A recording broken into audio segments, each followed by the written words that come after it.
if you're average in this industry, you're a superstar in some other industries. Maybe they're not calling it product manager, but maybe they call it business developer or, I don't know, project manager or whatever it is. But like some of the more physical industries, like where you ship hardware, where you talk about retail chains and so forth, maybe this is not that sexy because you're not working on Instagram's new portfolio app or whatever.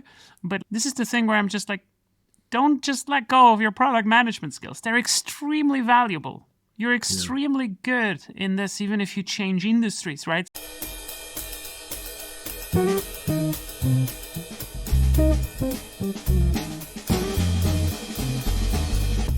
Welcome to the Product Weekend podcast with Brito, Moita and Tojal. We hope you enjoy. Hello there, I'm João Moita, and today, together with Tojal, we're bringing you the exciting, insightful and really fun conversation we had with Leah Tharin. Leah is one of the most active product leaders on LinkedIn and the most prominent voice in PLG in Europe. She advised several well-known companies and transformed the way many of them do product-led growth. If you just want a 5-minute summary of the discussion, you can check the release notes at the end of the episode. But I can assure you that this will be an hour well spent. We talked about topics besides PLG that you will probably enjoy, like thought leadership, humor, and alternative career paths. This is the final episode of our first season, and we couldn't ask for a better season finale. Hope you enjoy the conversation as much as I did. Welcome, Leah. Nice to have you here on the podcast for the last episode of our first season. Thank you for coming. Thank you so much for having me. It's really cool to be here. Welcome. All right. Our listeners already know it. Maybe you haven't experienced it, but we always start with a more personal question, which is, what's a recent weekend that you really enjoyed? Oh, that's the wrong question at the right time. So a recent weekend for Leah is usually just sitting on the sofa, having 2 cats next to me. I'm trying to live the stereotype of the crazy cat lady. And I enjoy quiet time. Crazy cat lady, 2 cats is not that many. You need more cats. Okay, good. Yeah, no, but I like being alone at home and just enjoy the quiet. I'm not someone that does party, but that's what I do usually on the weekend. And just watch movies. I did watch one, though, The Society in the Snow. It's interesting. Yeah, it leaves you with nightmares. Oh, okay. So if any of our listeners want to have some nightmares, that's a good recommendation. Yeah, it's good for that. Yeah. Perfect. And also probably a lot of our listeners have came across your content or have heard from you in a conference, podcast. Yeah, you're pretty much all over the place for product management content. But can you give a quick introduction about your background and how you got into this world of product and growth more specifically? Yeah, sure. My name is Leah Tharin. I've been in this industry now for 25 years. I've started as a UX engineer, UX researcher.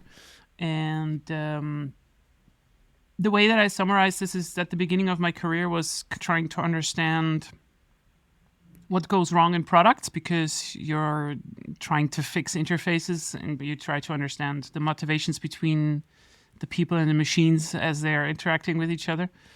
And I think at some point I also studied something close to human interaction design in this regard. And then I got frustrated because I figured out all of these problems and I couldn't do anything about it. And that's when I switched to product management, which was about, I don't know at this point anymore, 14 years, maybe something like this. And I always stuck with this. I've been always a mixture between a product leader, like the head of product, then back to being a product manager again. Yeah, but I think the red thread that goes through all of this is that I always loved doing product, like building something that changes something in the world. And I ended up here because I figured it's fun, it makes a lot of money, and it's something very actionable, and it's also measurable. This is something that I was always very attracted to, understanding whether what you do actually has an impact and it's not just like marketing blah blah. And that's how I kind of position myself as well. I read and write a lot about product-led growth and how to scale companies. That is the short form of that, yeah. You also had a bit of an entrepreneurship career at some point, right? Do you mean like my own startups? Yeah. Oh, yeah. So I founded 4 startups. I crashed a couple of those into the wall very successfully. Some of them are really bad, but I think the big sin there is not to create and crash startups. It's more that it took me a long time with some of them to actually learn what went wrong there. And I've founded my startups. I know now whether I'm good at it or not. And right now I'm running the most successful one, which is my solopreneurship. And I have a lot of fun with that. Yeah. So you feel like your skills and your strengths are more towards helping companies scale from a relatively good level to a bigger scale, rather than creating your own thing? For a lot of companies right now, it's more about survival. I have a lot of companies that I talk to. It's usually portfolio companies from other VCs, like that are like, hey, Leah, like we have someone there. It's a company that has some kind of revenue, and they're now trying to figure out how to grow or survive, at least. How to survive in some ways. So one of the difficult things is to find some kind of product that people want. That's a hard part. But like after that, you also need to figure out the distribution. So how do we scale this without killing ourselves? Yeah. Because this is what a lot of founders are underestimating, and also a lot of product managers unfortunately do not understand, that whatever you're building in the early stages of a company, whatever it is, whatever the method is, this method does not scale. And there's not a problem, right? So like first you try to build something that people want, that's fine. But now at some point the name of the game changes to how do we not only build something or optimize what we have built, but also defend the current customers that we have. Right. So retaining customers and finding more of the same that we did. And this is such a cross-functional challenge in so many ways that it really plays to my strengths. I don't think that I'm an expert in anything specifically, like in one deep kind of topic, because I also struggle with, I don't want to call it a learning disability, but like I have dyslexia, so I struggle reading a lot of kind of text.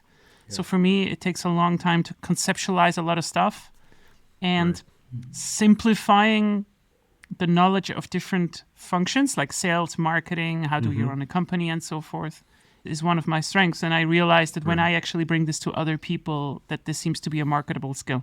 Yeah, I would disagree, at least from what I've seen, about that you're not a specialist in any of the things, because PLG, I would say it's a thing now, even though it's a combination of many different areas, and you're probably the most well-known person in product-led growth in Europe, I would say, at least from what I've Europe, seen. Maybe, yeah. Now you just attach competing Europe with Elena on the US, but so since you are that kind of figure in this field, I think we're legally obliged to talk about PLG, even though I don't want to focus too much of our conversation on that, because there's a lot of content available that you've produced, that you've talked about in other podcasts. But I still want to go there a little bit, also because by law we have to. So with that, what's your definition of PLG? How would you define this discipline? I think, to keep it really short, a couple of years ago, as a product manager myself, the one thing that I really struggled to understand first before we go into product-led growth was, what does a growth function do in a company, like a good one? So what does a growth manager do? What is growth if it's not marketing? And that's the first answer to this, right? So like, it is not marketing. It really is about understanding how can we connect potential users and prospects to what we do successfully and as cheap as possible. And what that means is you need to understand something from marketing, you need to understand something from product, and you need to understand monetization, which is very rare for just product managers. Like, they usually do not know how to drive marketing, or they just do not know how to do monetization, or it's usually we as product managers, we tend to be very focused on this one thing, which is creating products, but we don't know how to market them and we don't know how to sell them. And one of the things that we started to notice also in companies is that if there is no one in the company who really considers all the functions, how do you want to figure out whether what you're building and distributing in the market is worth it? And what I mean with that is that you can go to marketing and you can ask, so like, how much money can we make if we are farming this particular keyword? But because they don't know product, they don't really know what you're really selling, right? So like, where does this go? What is the exact context of this? And then you have the flip side, which is product is really good at figuring out and building something, but then they don't understand SEO, they don't understand content marketing, they don't understand how to monetize anything. Right. And this function cannot be done by the CEO for forever. It cannot be done by leadership forever. So you need to have some kind of company function that goes across these lines, and that's growth. And if you're doing it with the product first in mind, so you are letting your customers or the prospects self-serve the value or most of it, then we consider you to be product-led. And if you're really focusing on this as a main distribution model, then it is product-led growth. Yeah. Right. That's a pretty clear definition, I'd say. And you mentioned that it cannot be done by leadership or by the CEO forever, so being the glue between these areas. So mostly, if I'm like repeating what you said, marketing, product, and monetization. When do you think or what are some signs that it's the right time for a company to go into product-led growth and eventually to have someone dedicated to this? This is a tricky question, because it really depends on where a company is coming from. If you are starting a completely new business and you think about, okay, should we do product-led growth? Should we have some kind of trials? Should we have some kind of self-serve in any way? Should we have a freemium and so forth? Of course, when you're already founding the company, then you can do this already, right? So like you can already structure your product in this way. Actually, most startups are starting already like with in that sense. The problem that you oftentimes have is that you have your trial, you have your freemium, and you might have a product that makes people's eyes glow and so forth, but nobody's coming. Right? So like we have a perfect access, we have the perfect ramp to the highway of the world, but nobody's coming.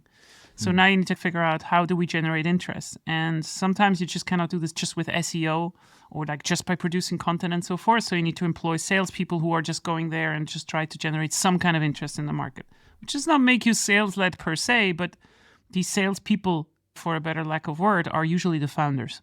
Like you need to sell, you need to generate some kind of groundswell moment in the market. Right. And this can only grow if your product is good enough, because whatever interest you grow needs to then infect others. And only if a product is really exceptional, then you will also go out of your way and tell others about it, which is this is a slow growth. This is a slow kind of movement. So to answer your question, it is difficult to answer. So for a new company, you need to think about it usually probably already at the start in some ways, but it's not about growth. It's more about being product-led.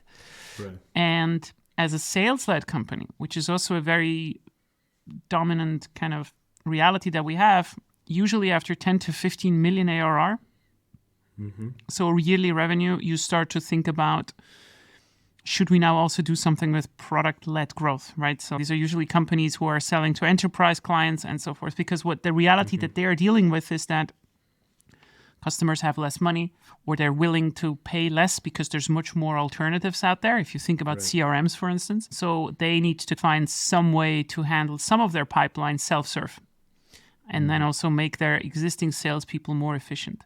So depending on where you start from, the question is always, like it really depends on where you start from. And then the other thing is, and I just want to say this really quickly, is that almost all mature product-led growth companies, so companies that have some kind of self-serve funnel and make more than a couple of million in revenue, almost all of them have some salespeople. Just wanted to make this clear, that product-led growth does not mean that you do not have sales. And it also means, on the flip side, for product managers, because they usually love talking about product-led growth, that this is not a product initiative. This is a company initiative. It is a distribution problem, even though it has the word product in it. So you're not the most important person in the room. Yeah. And if I understand well, like when starting a company, you mentioned that you need this, or you can have this from the start to have emotion, but eventually you will also need some muscle to grow things faster, and that's why you need sales, and you cannot rely only on product-led growth forever eventually. The problem that you have is like a chicken and egg problem. So what we say in product-led growth, and let's take a very classical example. I worked for Small PDF. We had millions and millions of users every month. And A good thing about this is if you have a lot of users is that you can test a lot of stuff, right? So like we can change something in interface, we can do an A/B test, and then we release it, right? This is like the ideal thing. But how do you get a lot of users if you don't have a lot of users? So that's the kind of reality. It's not to make things grow faster. In some way it is, but it is really on like, you need to figure out at the start whether people really love your product. You need to figure out, do you really have a good product? Is it really good enough? Because a good product means if you invest $100 into it, you are going to convert a specific amount of people through these $100, and then a specific amount of these customers are also going to stay with you in the next year. So you need almost like a time machine to look forward. Is this revenue function efficient enough? If you want to use a metaphor, one that Elena also uses quite a lot is like you have this bucket. Right? So you have a water bucket. And if there are a lot of holes in it, then whatever you put into the top is going to flow faster out than you can pour it back in. Yeah. And figuring out how good this bucket is your retention. And you need to be careful about this because a lot of founders, what they do, and this is the number one topic that I have with most of them, is that they think that, so we now made $1 million. We just need to add now more. But then the water just flows 2 times faster at the bottom. So this is not scalable, right? Like you cannot grow like this. Yeah. It's not sustainable at all. You need to fix the leaky bucket first. Especially now because our capital, like the money that we have in the market, is not cheap anymore, which means we need to do more with what we have. So the game is now back on retention. And that's why knowing whether you have a good product is a very important thing. Okay, so I remember that it's actually an example you used on your product market fit guide that you also have on your website. And we're going to link it to it on the show notes. I guess what you're saying is that basically, and that's something you mentioned there, is that from the beginning, although sometimes people think about PLG as something that you start doing when you scale, you actually have to start it from the beginning, right? I don't know if you can elaborate a little bit on that. You have to start thinking about it, right? So the way that we think about it also in finding product market fit. So the methodology that I kind of use is in some way thinking about, you have at the very first step, you have some kind of value that you promise to people. That's the thing that we all do, right? Before you read a book, you have to be drawn into it. It's the message. So you promise something to people. If you cannot prove that you can attract a specific amount of people just based on this message to you, then why do you even bother with creating a good product? Right? That's the base message here. The second part is, so let's say you get 100 customers in front of your doors. Now you need to have a good product. And for most products, it is ultimately true that if you can now not make the people who came, the 100 people who came, to really try and love your product so they come back again without payment, then why do you worry about payment? Offer it for free, because only products that are actually good and really solve something for the customers will be used. Because then money is not in it, right? Because oftentimes you have companies who are trying to figure out with money, we're too expensive, we need to reduce the price a little bit more and a little bit more. But if you cannot retain customers for free, then you have a problem. Once you have proven this, then you can worry about pricing. So how much money should we charge for it and so forth. And this entire function of attracting people, retaining them, and then also monetizing them, and hopefully retaining them for a longer time, this is what we call product market fit if it is above a specific efficiency in a big enough market. In other words, you promise something, and the closer the promise is to the reality that the customers are experiencing, the more retention you will have. And in product-led growth, we try to fulfill this before we charge the customer. That's very important, right? So like we try to give you something for free before we charge you the big money. And this also goes for enterprise contracts, by the way, right? This is not just like for B2C customer products where we just like charge like $10 a month. This can go really for the bigger clients as well. So you prioritize retention before monetization? You have to, because if you don't do this, you don't know how efficient your funnel is. And the other thing is that from the customer's perspective, just you, me, like everybody, we have a problem that it's not difficult anymore to find products. Mm-hmm. It's difficult to find the good ones. So I have a very specific problem right now that I don't know how to solve. Like I have the budget and I need an executive assistant. I need someone badly. but I don't know how to find the right person. It's easy for me to find someone. It's easy for me to make some kind of announcement somewhere and then I get 300 to 400 CVs, but it is very difficult for me to find the correct one. Yeah. And this is the same problem that we have with software. It's not so much just about the monetary cost. It's about the energy that I have to invest, specifically as a company, like to evaluate something. So this is a motion of evaluation where we try to make it easy to figure out whether you have the correct thing or not. All right. And yeah, you mentioned also that it's important to start thinking about PLG early on. If you're an individual contributor, PM in a company where you see that no one is thinking about it, no one is talking about it, what are some ways that this person could have some influence and try to start the conversations at least? I get this question extremely often. And usually when you ask why it did not work before, or like why this question even comes up, then it's usually because of a business case is missing. So instead of like just saying, oh, we should do product-led growth, oh, we should do the thing that person or that Leah is saying or whatever, you need to put numbers to this. Right. Think about it in this way. If you are a CEO and you have 20 employees and now someone comes and is just saying, oh, like this looks really good. Sometimes you can go by conviction, that's true. But more often than not, you're playing with the salaries of people. If you do product-led growth wrong and you just think that you can just throw something out there and it's going to work for sure, then you're going to have a problem. So I know that in the majority of times I'm going to be wrong.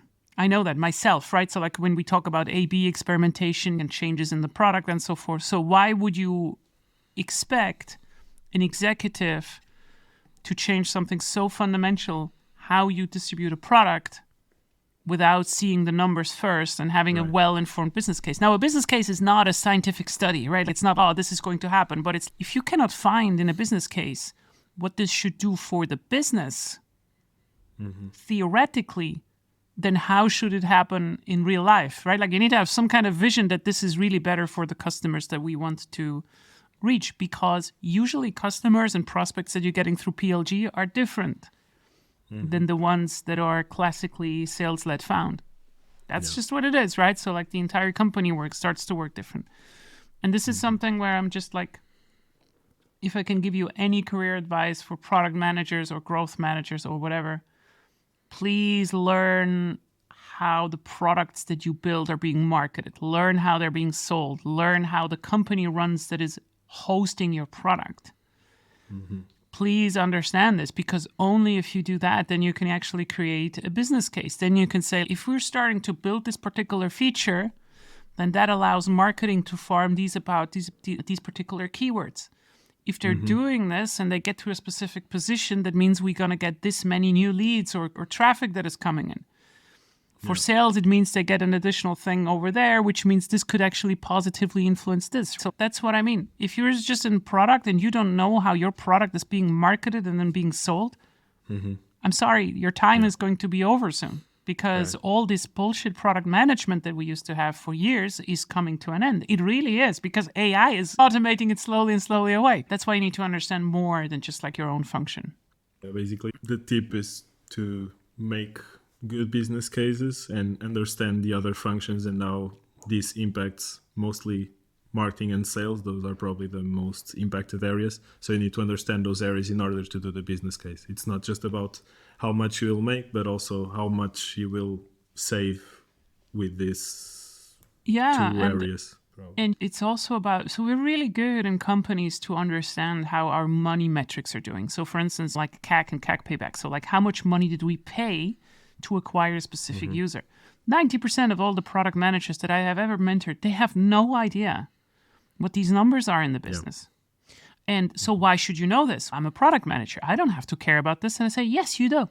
Because if these numbers are starting to look bad, then they can hire less salespeople. If they can hire less salespeople, that means they can hire less people. Like you will make less money, right? Like show some interest into the business, specifically if you're in a smaller company. So if you understand these numbers, you don't have to become a salesperson. You don't have to become the marketer. But if you can say that, hey, if we're building, this is so on point to the ICPs that we have, so like our ideal customer profiles, then hopefully we can increase our CAC, because our CAC has been on the decline for the last 1 or 2 years. If a CEO hears this from a product person, they're going to be like, hey, that's really cool, right? I'm an expert in CAC. I'm an expert in the business metrics. Let's now connect this with what you think is correct in product. And then you'll see what happens. You don't need to know it better than others. You just need to have some kind of idea what is important to others. Also being able to have those conversations. Yeah. That's a cool one. Okay, I think we are more or less half time in our episode, so I think we can wrap up the PLG and talk a bit also about careers and about thought leadership and so on. So just to wrap it up, do you have specific recommendations where our listeners can go to find more about your work and about product-led growth? The easiest way is if you go to my website, which is leahtharin.com. I imagine it's in the show notes, or you just go to Google and you search for PLG and then you type in the name Leah and then my stuff is all over the place. That's the advantage of being everywhere. Without it should work.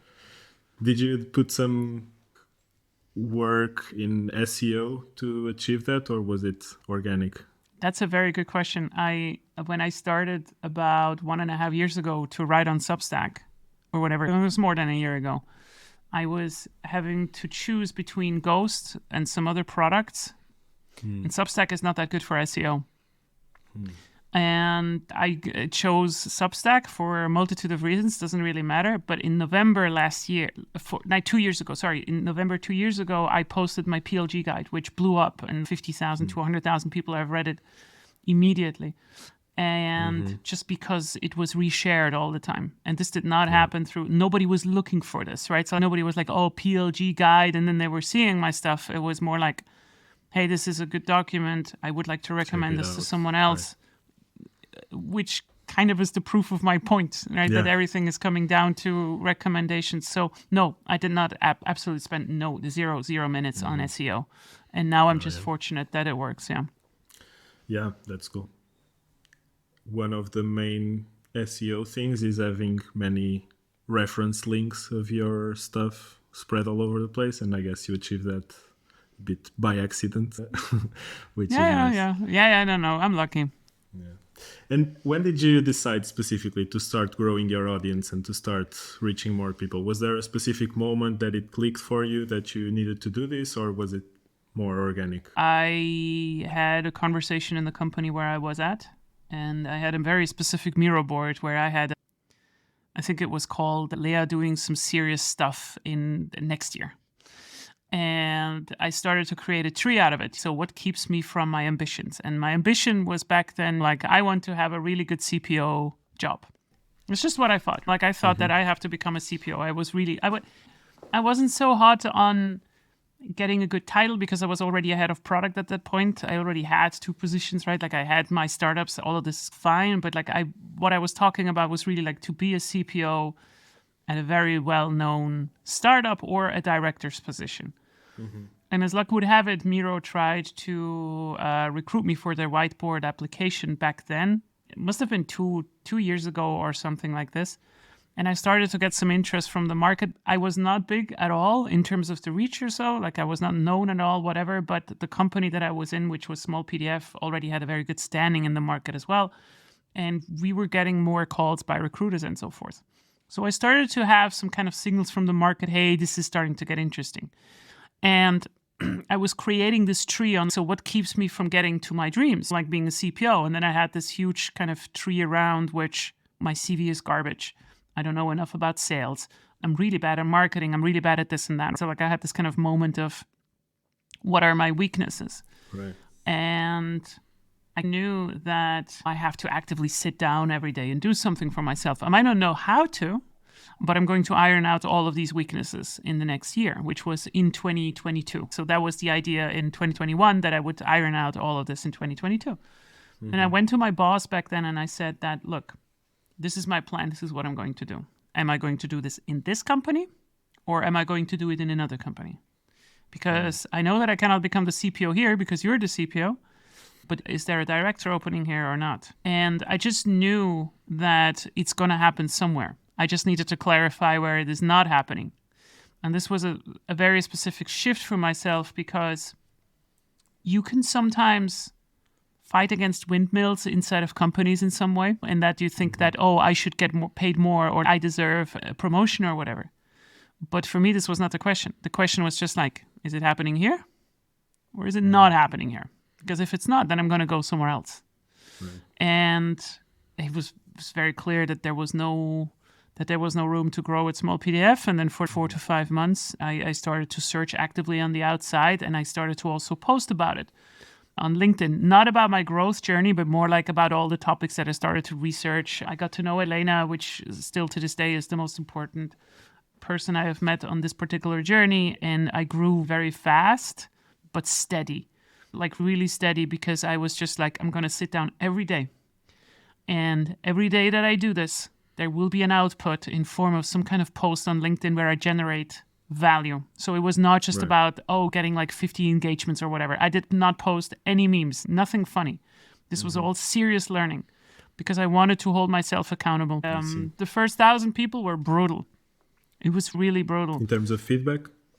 Nobody or was getting there. No, nothing. It's just sometimes I had 2 reactions on the post, sometimes I had 1 reaction on the post, and it's hard for people to just I did not notice back then that I did make a difference because not everybody's reacting that reads your stuff.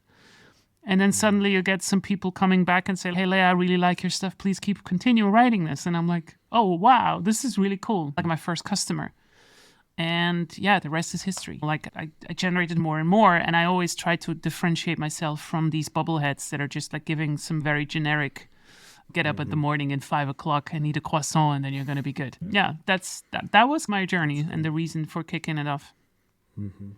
Yeah, especially in the beginning, you were more focused on giving serious and well thought advice and learnings, but following that hustle mentality, let's say, for yourself without necessarily talking about it, of showing up every day, doing that work consistently despite the fact that you were not getting that many reactions back then. Cool.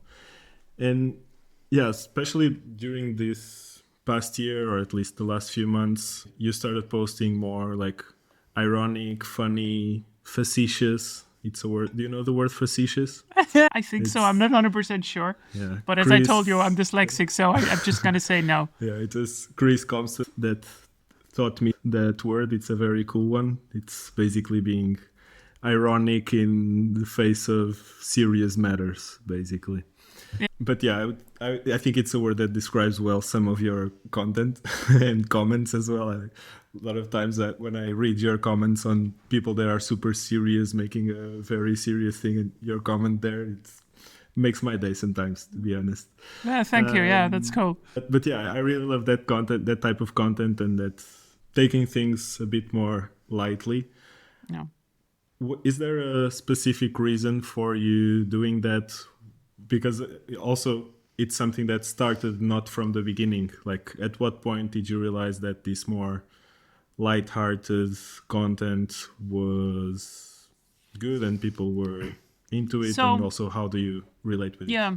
So there's a calculated side to this, in the sense of, why am I not posting the top 3 dad jokes every day, for instance, just in general? There is some kind of method to it as well. Also the memes and the funny comments and so forth. Not everything, but some of it is. The stuff that I talk about on LinkedIn still, in the majority, is talking to entrepreneurs and people who have companies.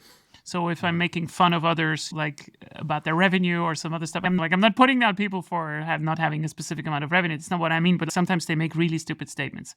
Like, here's my playbook for the next 7 steps on how to invest into a unicorn. And then I'm just like sitting in the comments and just ask them like, so how many did you invest otherwise? Because that sounds like it's not a skill. Like, it just, this humor only makes sense if you're also in this kind of area. So when we talk about making fun of stuff, then it's really about this. And the other thing is that it is very easy, once you become bigger and recognized, like I am, to get high on your own supply and think that you are way more important than you actually are. It was very important to me, and I had this conversation with a lot of people already 2 years ago, that I do not become one of these empty people that are just like, they're completely disconnected from the area that they're speaking in, and they're just giving like this empty kind of advice. Bit I mean parroting. specifically anything where a certificate means nothing. And I've had this experience with some academia that I spent a lot of money with teachers who are just not that good, and the certificate doesn't mean anything. And I always vouch to myself that I'm not going to become one of these. Having said that, now I sound very cool and very cleared up and so forth. I have it easy now because I make enough money, like I can afford to do this. It paid off incredibly well for me, and it is very easy for me to be on the high horse and just say, yeah, like I always just create valuable content. I just could not do it in any other way. It just would not work because I've learned so much garbage in the last 10 to 15 years that just did not really work out. And like stuff that is in books that is just not replicable in an actual business. Yeah. That is just not It bringing just you works forward as a once. product manager. Yeah. And I'm trying not to be like this. And I think humor is a very important way to also make fun of yourself, which I very often do. And I think Elena and me are extremely honest about what we do, how we do it. You can also look at our numbers. All of it is public, not just like the impressions, but also like how much we charge our clients, right? Like we're not hiding any of this. Yeah. And you ever get in trouble from your humor? Anything went wrong? All the time. You know, like whenever you have a spiky point of view and you say something like, oh, product managers need to know SQL, the query language. You will have someone that is just going to be like, no, that's not true, and so forth. And then I'm just like, yeah, it is. Here's my reasoning. And I can come across very combative, right? Like, I'm not easygoing. I have a very short kind of fuse. And then I'm just like, I'm not getting angry, but I'm just like, no. Yeah. There was a time where people started to then use my name and they started to make entire posts what kind of a quack I am and like what I don't know and so forth. And these voices, they have completely subsided now that I'm bigger, which is a bit weird. I wish they would fight with me much more in the comments because what people really do not understand is that I think in my earlier days, one of the best articles that I've had on LinkedIn was when I was shitting on the NPS. And I said, hey, the NPS is just not a good metric. And the top comment was Elena saying, no, it is a good one. And then we went back and forth, like why I think it's bad. And she said, like, why it's good. We're both recognized people by the market. And this was great, right? Like it was really good. And I don't take this personal. There was not a single time was I like, oh, Elena, now I have to quit the friendship or whatever. It was always like, yeah, this is how we roll. And that's totally fine. We did not fabricate any of it. It's just that I'm using it in a very specific way and she uses it in a different way. And this is where these things seem to work. Yeah. Yeah, but I get in trouble all the time. Sometimes people don't tell me to. Yeah. You're saying that you wish they would still fight you more now that you're stronger. Why don't you wage war on them now? No. Like, let's call this war, okay? The thing why I'm not on Twitter is because you can fault LinkedIn for a lot of things, right? And there's a lot of people who are just writing total nonsense. That's true. But it is way less combative and way less... inflammatory. Which is, yeah, I think that's the right word. It's way less inflammatory. And specifically as a woman, I have to pay attention because sometimes it's also a little bit of a security question. I have some crazy people in my DMs as well, also on LinkedIn. Take that for what you will.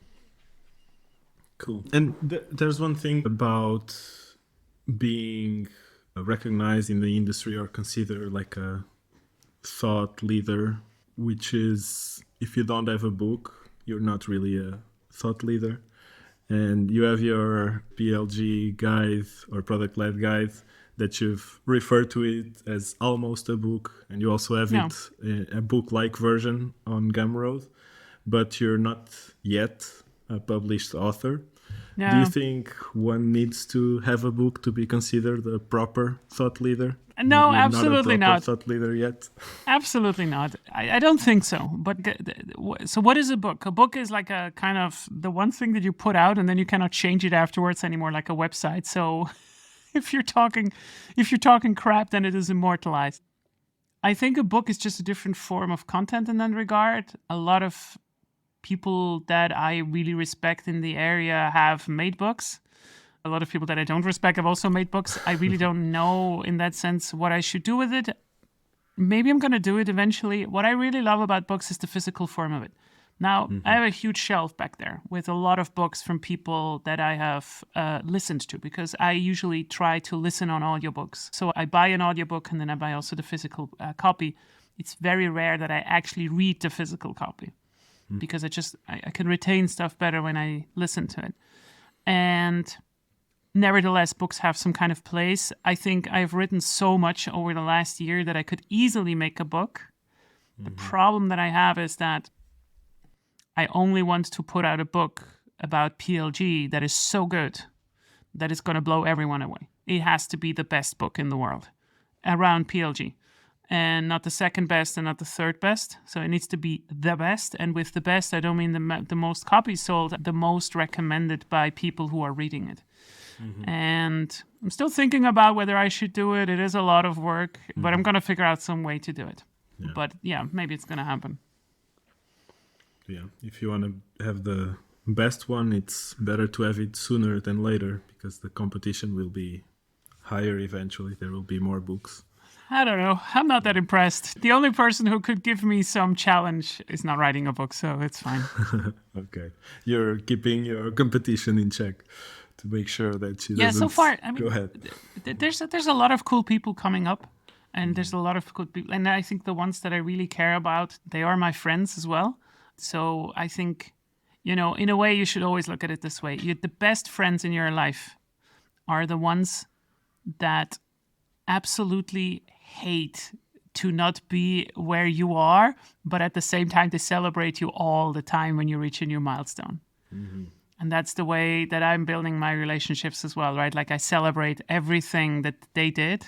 And then I'm thinking, why did I not think about this? How can I make this better? Like you're pushing yourself, you're pushing each other a lot. And I'm very competitive. Cool. And do you have, you were saying that you want to have like the best book, and if I understand, you're kind of unsure if you can make it or how to make it, or if it's worth it to put in the effort at this moment. Is imposter syndrome something that you struggle with currently? It used to be a big problem. I think that the thing that you used to do in the past, or like that we used to do more in the past, is like you have some kind of imposter syndrome, and that you think like you do not deserve to be where you are, and some people are going to find you out and so forth. I still have this sometimes, but I think it is more dependent on the day, on where I just did not sleep well, or my hormones are all over the board, or whatever. It can really be that some days I just feel like bad about everything that I ever did. Like I look at my podcasts, I'm like, why do I even deserve to be up there? I watch a keynote that I have watched maybe 5 to 6 times already.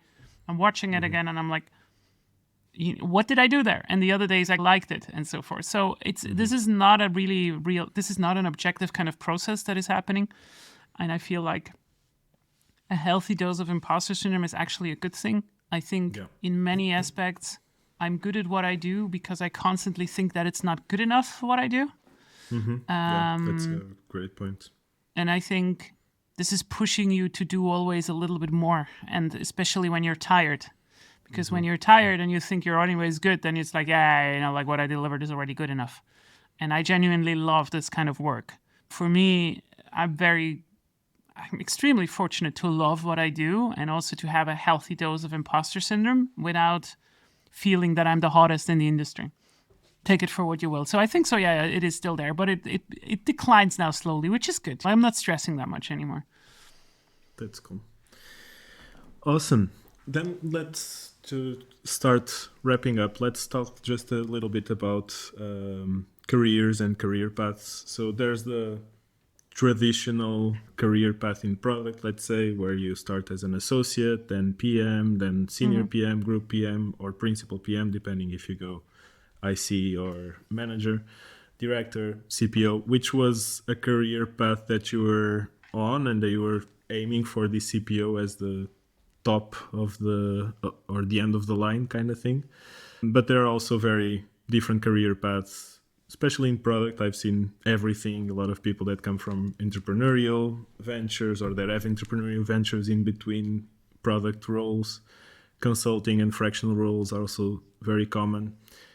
But have you seen any common pattern or common thread in the most successful people you've worked with?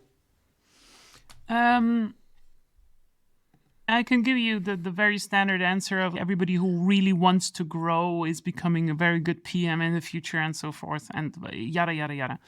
I think what you described is a very good summary of what's out there.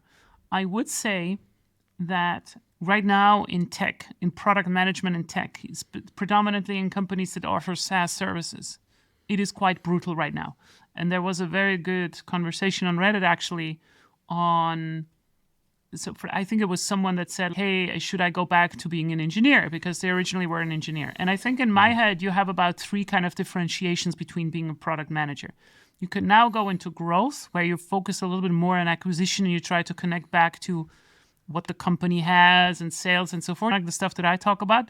You can be a classical product manager that just tries to climb the ladder the way that you just described it. Or you become a technical PM, which goes closer to this kind of AI wave thing, like where you try to understand products that do not have an interface.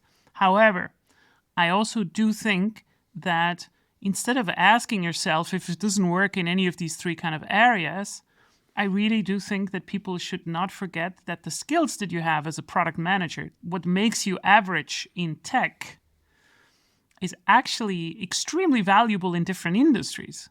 So if you're a good product manager that can drive things forward, that can really understand where things matter and what to ship and when not to ship, if you're average in this industry, you're a superstar in some other industries. Maybe they're not calling it product manager, but maybe they call it business developer or, I don't know, project manager or whatever it is. But like some of the more physical industries, like where you ship hardware, where you talk about retail chains and so forth, maybe this is not that sexy because you're not working on Instagram's new portfolio app or whatever. But this is the thing where I'm just like, don't just let go of your product management skills. They're extremely valuable. You're extremely good in this, even if you change industries, right? So we're not just living in a tech world. Get off of LinkedIn, try to figure out what do other industries call a very specific position. And if you're really good in what you do, then you can also compensate for a lack of domain experience. Yeah. Right? And this is the thing that a lot of people underestimate. If you are reliable, if you know how to drive things forward, you can compensate for a lot of stuff. You can really compensate for a lot of stuff because this is way harder to find than someone that has 5 years of PM experience over 3 years of experience. Yeah. No, yeah. And we've talked about it in the podcast with other guests as well, that it's product management. It's more of a way of thinking or a set of skills and a way of being, even in life, even if for the way you deal with personal things, it's more a set of skills than a specific career necessarily. And yeah, I felt that even talking with some friends from other industries, that sometimes I just give them some insights over a beer, and just this product thinking of something that I've never been involved in, just the thinking usually gives a lot of value and helps solving some things. So that's a cool one. Yeah, it's so true. It's so true. Just get out of your bubble. Go to meetups about other industries. However crazy that it feels, you will get some light bulbs will go off in your head for sure. Yeah. Yeah, that's cool. And about your specific situation at the moment, you mentioned that you have all the prices available, and I saw basically a self-serve pricing page kind of thing. And how did you... First of all, did you ever think that you would be in this place that you can just charge, I think it's 900 that you charge for an hour? And now it's a little bit more, unfortunately. It's about $3,000 an hour. Yeah. So then I think you need to update. I don't know where you have the $900 per hour anymore. Executive coaching. Oh, that's the coaching part. Okay, that's a different one. Okay, so just for the context, and I might actually delete that one. So if people are listening, go ahead, go before go book Leah before she becomes expensive. Yeah. So coaching is not my core thing that I do. And to be completely honest, since I had this on the website, I've never closed a coaching client, like not a single one, which is funny because this is the cheapest offer that I have on the website itself.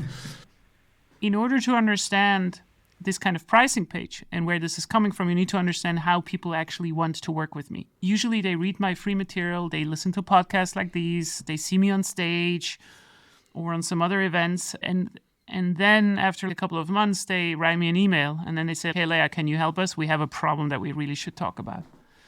Yeah. And then I get into a call, then I try to give them some kind of value. I try to figure it out with them. And then I say, look, you can book me for $12,000 a month.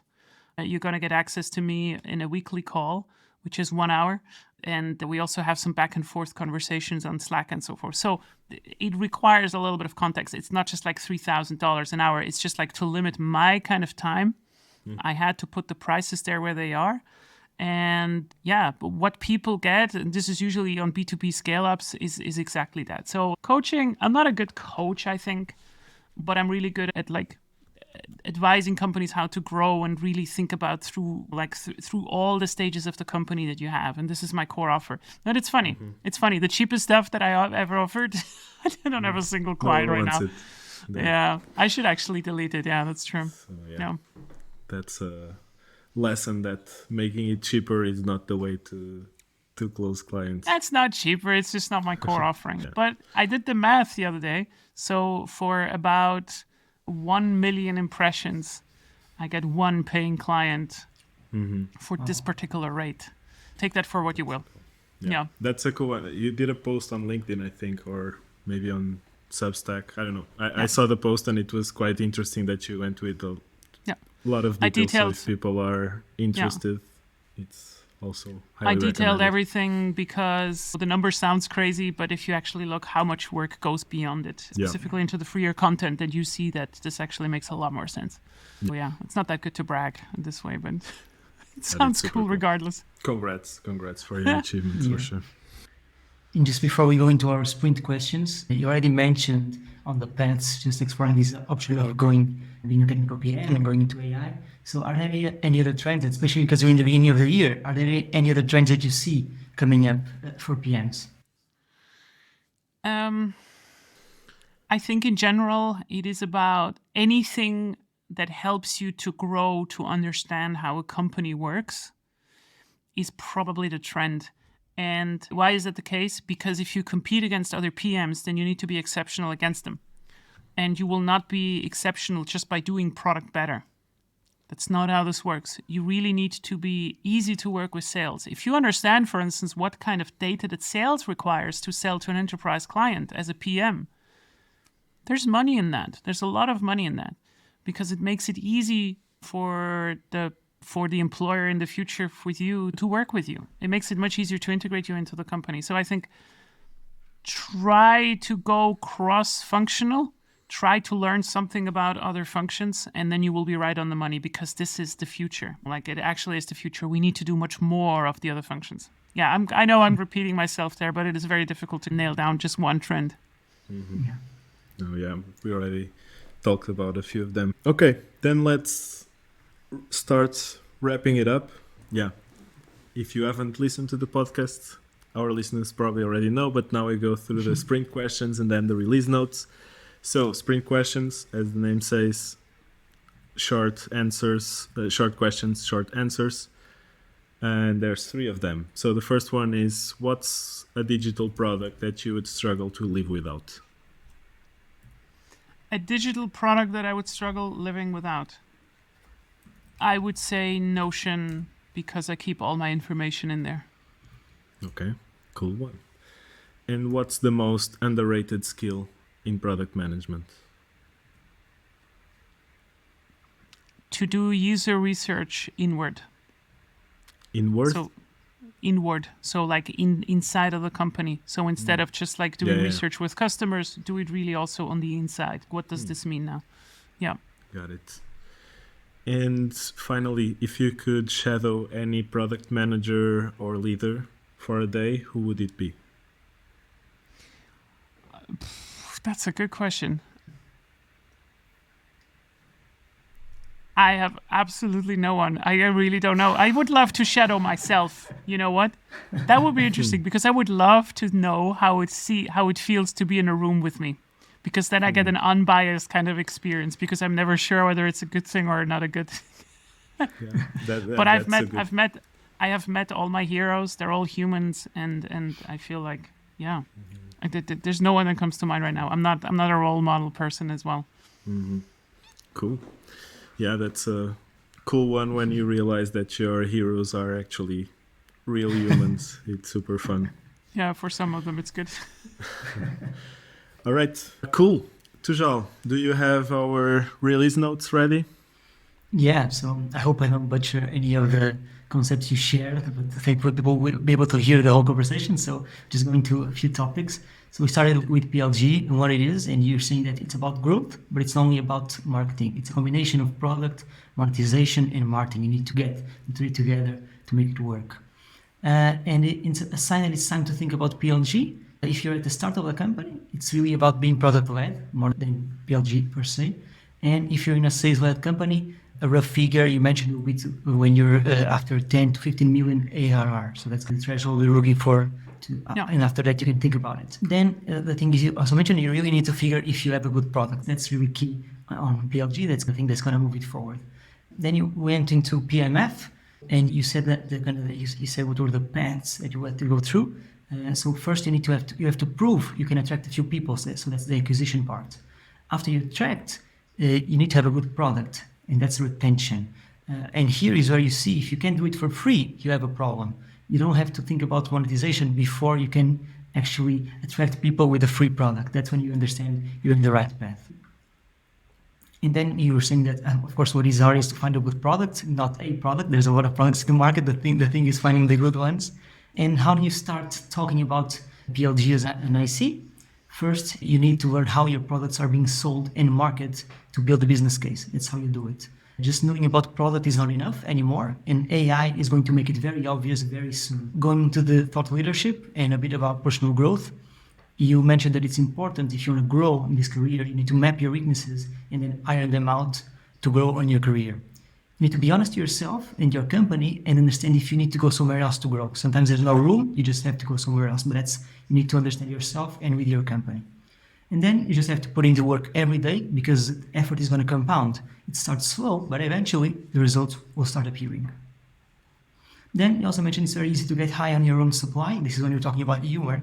When you grow and get more known, so humor is a way to tone it down and bring you back to earth. Making fun of yourself is also a big part of it. But humor can get you in trouble. You're saying that people used to make fun of your strong opinions, but now that you're bigger, they don't do anymore, and that's actually not that good because you enjoyed those discussions. They were healthy discussions. It's also always positive to discuss ideas. Then just a few things I also pointed out that you mentioned that in terms of learning, I thought this was interesting. You suggest people consider audiobooks because, for example, for you it works best to listen to it instead of reading. So people just should think about it as an option. In terms of friendships, you said the best friendships are the ones where you're celebrating each other, the success of each other, but also you're feeling a bit jealous that you didn't think about it or that you did it. So it's good to have a bit of competitiveness between friends. And then in terms of confidence, you also mentioned that it's important to have a healthy dose of impostor syndrome to keep you on your toes and fuel your continuous learning. Then we talked about paths as a PM, and you said there's pretty much 3 paths that you can go now. Going through the growth path, just being a classic PM and just climbing the usual ladder as a PM, or going the technical path, which you mentioned, for example, exploring AI. But the thing is, and sometimes people think that just being an average PM is not interesting anymore, or not fun anymore, or valuable for the market. But that's not true, because an average classical PM in our industry could be a superstar in another industry. So that's something to people that you should consider and not let go of those classical skills they had as a PM. Then you also mentioned that being reliable and able to drive things forward. Those are skills that are going to compensate for less experience. That's also something people should consider when they have less experience. In terms of trends, just to finish up, you said that a trend that you see is basically anything related to growth. So you need to make it easy to work with sales and understand how the sales process works and understand how it can be part of it and help that part of the company as well, that part of the business. So that's it. Cool. Awesome. Thanks, Tojal. I mean, I didn't realize we talked about so many serious stuff during our chat. Yeah. No, but yeah, it was amazing. Leah, not only there's a lot of great insights and learnings, but it was also a super fun conversation. So thank you so much for coming. And yeah, see you in the next one. Thank you, guys. Have a nice day. Thank you. Thank you for listening to this conversation with Leah. This is the 9th and final episode of our first season, and we're already cooking the next one.